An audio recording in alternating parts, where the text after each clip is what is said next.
Can justice truly prevail in the face of war crimes? Can the scales of justice ever balance when the hands that tip them are stained with innocent blood? Today we delve into a chilling episode of the Iraq War that continues to cast a long, dark shadow over the concept of justice, the Haditha massacre.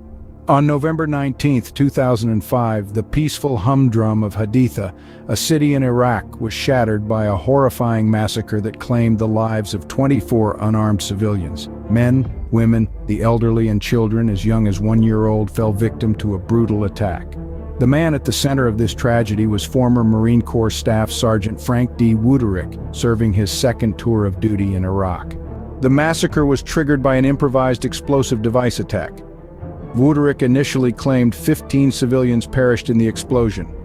However, upon investigation, a more sinister reality emerged. The Marines had systematically executed civilians, including seizing 5 men from a taxi and shooting them dead on the street. They moved through houses, gunning down family members at close range, their targets horrifyingly including women and children. Photographs and a survivor's testimony contradicted Wuterich's account, leading to charges against 8 Marines.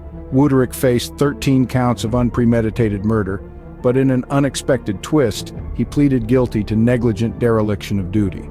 The charges were dropped, his rank was reduced, his pay was cut, and he received a general discharge. The fallout from the trial was seismic. The Iraqi people were in disbelief, their outrage fueled by the perceived lack of justice.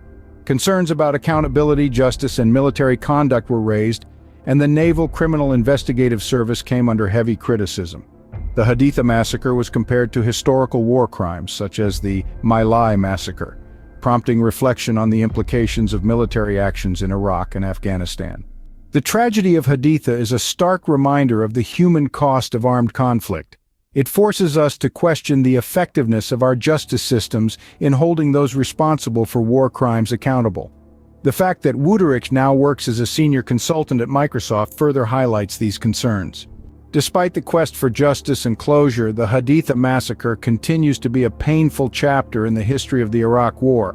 It serves as a grim reminder of the human cost of armed conflict and a call to the world for accountability and justice. Because without justice, there can be no peace, and without peace, the cycle of violence will continue, claiming more innocent lives and leaving more communities scarred by the horrors of war.